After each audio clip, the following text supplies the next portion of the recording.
After talking to hundreds of CEOs in dozens of countries, there is one fundamental truth that stands out for me. There is no such thing as stability.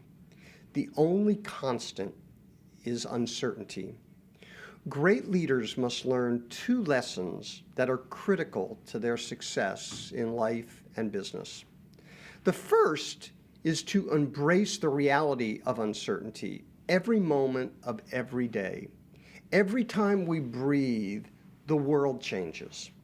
Second is we have to get comfortable with being uncomfortable, to not be afraid of adversity. But so many of us think that the goal of life is to be happy all the time, that things should go well every day. But being a successful leader and a healthy person is to recognize that the goal of life is to live it to its fullest.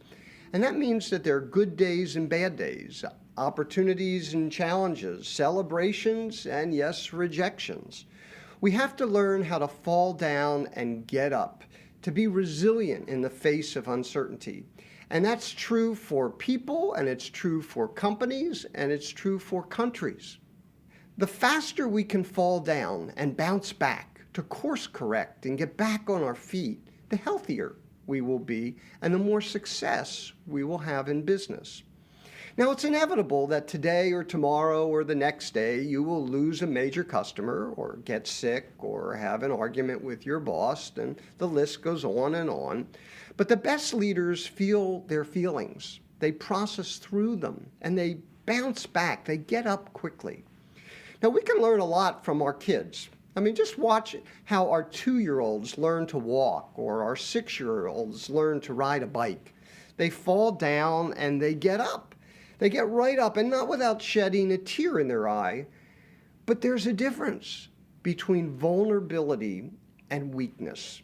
By definition, we are all vulnerable in the face of uncertainty, but we don't have to be weak.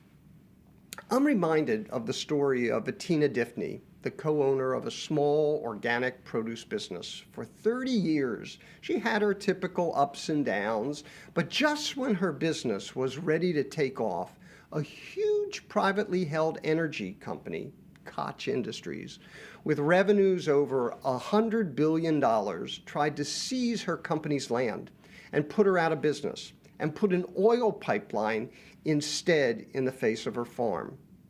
Now, you know that hurt. So she fought back with inner strength and courage and determination. She rallied her friends and allies, and she involved the state government to pass guidelines to protect her business from the pipeline. And she was able to shut down the project. She fell down and she got up. She said to me in a conversation, quote, "People see someone doing something brave and they think that the person is fearless. It's not that they're fearless. It's just that they don't let the fear stop them." Like Bettina, approach your leadership in life with a calm, cool, and collected attitude. Know that you'll fall down from time to time, and don't be afraid of your anxiety. Learn to be comfortable with being uncomfortable, and embrace your feelings and move through them. Stay confident that you will move through the challenge.